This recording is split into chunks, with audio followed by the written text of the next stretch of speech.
Allí los hechos que están en discusión, profundizamos, los analizamos con Atilio Borón. Él es politólogo, escritor, sociólogo argentino, doctor en ciencias políticas, premio Libertador al Pensamiento Crítico 2012. Doctor Atilio Borón, muy buenas noches, ¿cómo está? ¿Qué tal? Buenas noches, Tatiana, ¿cómo está? Muchas gracias. Gracias, doctor Borón. Primero preguntarle acerca del plan Marshall, del que comienza a hablar algunos economistas dentro de Naciones Unidas y fuera de ella algunos políticos dentro de Europa. Plan Marshall 2020, dicen, rememorando el plan que se estableció para recuperar a Europa después de la Segunda Guerra Mundial. ¿Cuál es su visión? Bueno, yo creo que evidentemente hay necesidad de encarar una ayuda muy fuerte para, sobre todo, los países del tercer mundo, que la van a pasar muy mal con esta pandemia. Ahora, de todas maneras, parece un poco difícil que se pueda lograr llevar adelante ese programa, por lo menos en la medida en que Estados Unidos no cambie su política tradicional, porque en materia de atención médica, el monto de dinero que Estados Unidos va a tener que dedicar simplemente a atender a su población en caso de que la pandemia le golpee moderadamente, no muy fuerte, moderadamente, es tan grande que difícilmente Estados Unidos pueda contribuir a la creación de ese plan Marshall. El problema entonces, ¿quién va a poner ese dinero? Los países europeos están todos profundamente endeudados, como también lo está Estados Unidos. Estados Unidos tiene una deuda pública que ya supera el tamaño de su Producto Bruto. En los países europeos la situación es más o menos igual. La única que más o menos está en condiciones de aportar algo es China, pero China va a crecer probablemente este año apenas al 2%, que es la tasa más baja en casi 50 años. Entonces, el plan es muy bonito, pero hay que ver de dónde sale ese dinero. El dinero está, digo, eso no hay ninguna duda, no es que no esté, está en manos privadas, está en manos de ese 1% que hoy en día detenta el 49% de la riqueza del planeta Tierra. Entonces, el tema es cómo se hace para que esa gente, los ultramillonarios o billonarios, ¿verdad?, dueños de millones de dólares, hagan el esfuerzo necesario o sean compelidos a hacer el esfuerzo necesario para financiar este plan Marshall. De otra manera, no veo de dónde va a salir el dinero. Sí, claro, no importa el nombre que tenga, el asunto es cómo darle concreción, sobre todo ante tal nivel de emergencia y tal millones de personas que se necesitan alrededor del mundo. Doctor Atilio, usted ha escrito recientemente, esta semana hemos leído un artículo suyo, La pandemia y el fin de la era neoliberal. Allí usted plantea, como otros intelectuales en el mundo, ¿qué va a pasar? ¿Cuál puede ser el panorama en esta pospandemia con respecto específicamente al neoliberalismo? Usted dice, si de algo estamos completamente seguros es que la primera víctima fatal que se cobró la pandemia fue la versión neoliberal del capitalismo. ¿Esto qué quiere decir? Que habrá un nuevo neoliberalismo, tendrá otro nombre, que el capitalismo también virará. ¿Cómo entenderlo? Mire, el neoliberalismo tal cual lo conocemos hoy ya está muerto, sepultado, ¿verdad? No tiene manera de resucitar, ni siquiera en Estados Unidos, ¿verdad? ¿Qué es lo que viene después? Bueno, alguna gente, usted sabe, yo ahí polemizo con algunos autores, dicen, bueno, algunos que dicen la epidemia va a acabar con el capitalismo. Lo que yo digo, que para acabar con el capitalismo se quiere bastante más que una epidemia. Es necesario realmente contar con una correlación de fuerzas, tener actores sociales organizados, concientizados, que tengan un horizonte postcapitalista en sus luchas políticas, ¿verdad? Y hay que preguntarse si ese entramado de actores de fuerzas sociales está ya en existencia en los principales países del mundo desarrollado. Yo no lo veo. ¿Qué quiere decir esto? ¿Que volvemos a lo de antes? De ninguna manera. O sea, ¿por qué no volvemos a lo de antes? Bueno, porque el neoliberalismo planteaba un predominio de los mercados sobre el Estado y eso se está acabando ya, ¿no es cierto?, con esta crisis. O sea, el mundo que viene no va a ser lo mismo que antes. Hay una metáfora muy interesante que usa una empresaria norteamericana que está reportada en una nota hoy, creo que en el Washington Post, en donde ella muy optimista dice, bueno, dice, no hay que alarmarse, es como si hubiéramos tocado un botón de pausa, dejamos que pase la epidemia y enseguida ponemos el botón de start o arrancar y la economía vuelve a arrancar. No va a ser así, va a ser mucho más lento, mucho más complicado, en primer lugar porque buena parte del sector privado va a quedar profundamente debilitado y devastado por esta crisis. Las más grandes empresas están teniendo pérdidas enormes.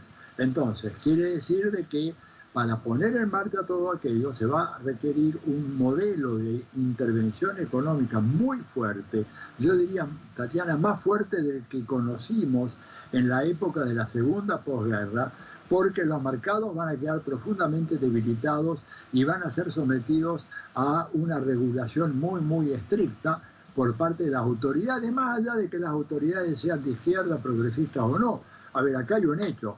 Por ejemplo, Estados Unidos, hay una entrevista muy interesante que le hacen a Noam Chomsky en estos días, en donde él dice, en este país se le entregó el cuidado de la salud pública a las empresas privadas y a las industrias farmacéuticas. Y eso ha fracasado de una manera monumental. Y los números más elementales, ¿verdad?, demuestran cómo, por ejemplo, en un país como Estados Unidos no hay suficientes camas con unidades de terapia intensiva para atender a lo que sería un impacto moderado de la pandemia.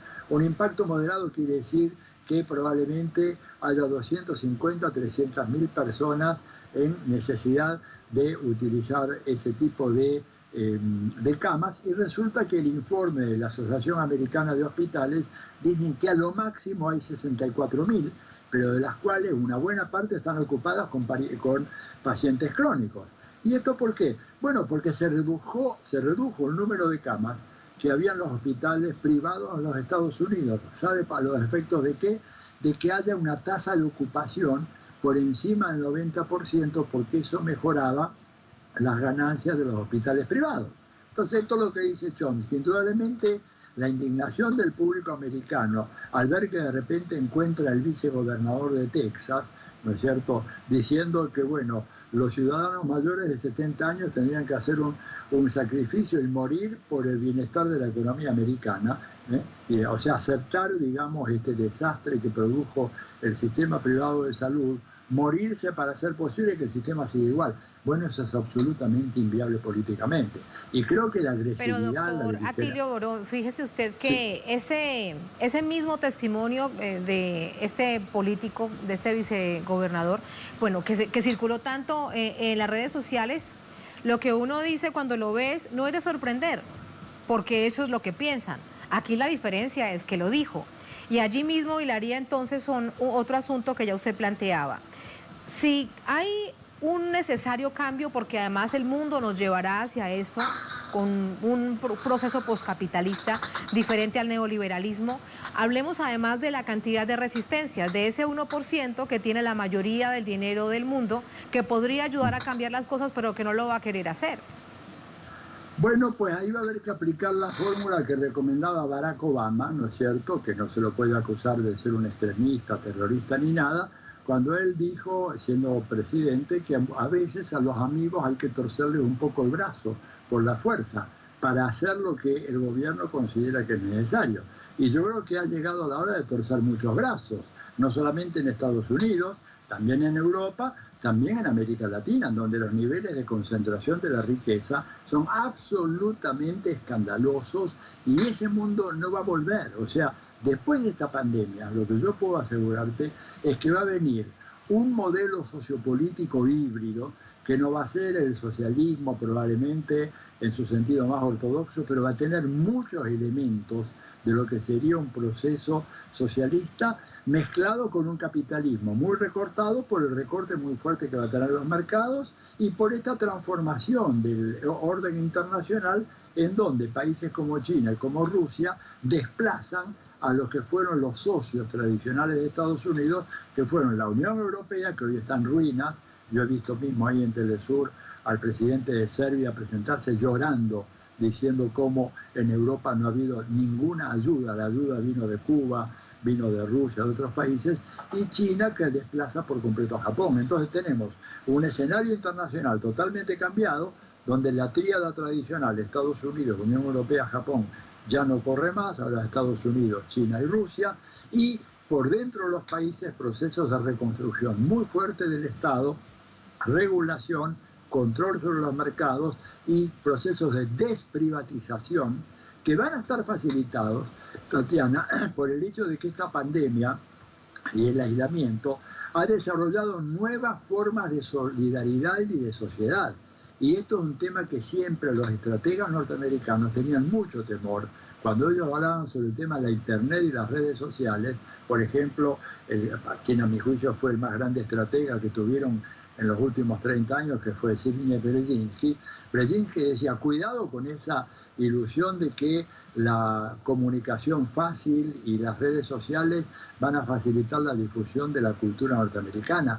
Puede operar en sentido contrario, y eso lo estamos ya viendo en algunos países de América Latina, donde gente no sale, no puede salir a la calle a protestar, pero han desarrollado una impresionante red de sociabilidad a través de la informática, que en cuanto termine la pandemia, muy probablemente eso permita que haya una expresión en las calles, forzando a los gobiernos a avanzar en políticas de reestructuración, de desprivatización, de regulación de los mercados muy fuertes, sobre todo en el sector financiero y por supuesto en el sector salud y en la seguridad social.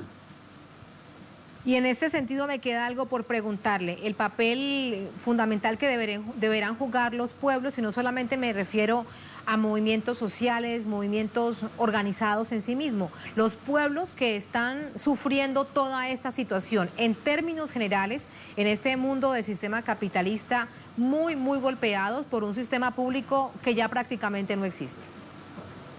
Bueno, lo estamos viendo, digamos, porque las protestas, la pandemia esta vino a cortar toda una serie de protestas que se estaban dando en toda América, en buena parte de América Latina, en contra del modelo neoliberal. Recordemos la situación de Chile, que arranca ya desde mediados de octubre, en Haití las protestas, en Honduras, en muchos países de América Latina, ¿verdad? En Francia con los chalecos amarillos, protestas crecientes en otros países europeos. O sea, creo que va a haber un protagonismo popular muy fuerte. Por eso yo digo que el mundo que se viene, cualquiera que sea la definición final detallada que podamos pronosticar para eso, pero sí podemos en términos gruesos decir que va a ser muy diferente al anterior, que lo anterior no va a revivir, que lo anterior ha quedado en el pasado, que esta dictadura de los bancos, del gran capital, del capital financiero, esta locura de la hiperfinanciarización de la economía va a ser parada, pero en seco, porque de lo contrario esto no tiene solución. Y además, como dice, vuelvo a Noam Chomsky, no es el único tema que nos debe preocupar, porque él dice, de la pandemia vamos a salir, pero además hay dos amenazas en donde si se cumplen, de esas no salimos. Una es el cambio climático, que puede liquidar la existencia de la vida en el planeta Tierra, y la otra es una guerra atómica producida por error a manos de gobernantes inescrupulosos, o como él le llama a Donald Trump, verdaderos sociópatas, que son capaces de hacer cualquier desastre. De manera que espacio para el protagonismo popular hay de sobra en los meses que se vienen. Que resultan además necesarios, porque las pugnas que entre otras cosas se vienen son muy fuertes. Si hablamos de gobiernos, hablamos de estados y hablamos también del sistema que está detrás de ello, como las corporaciones. Doctor Atilio Borón, un placer, muchísimas gracias, muy buenas noches.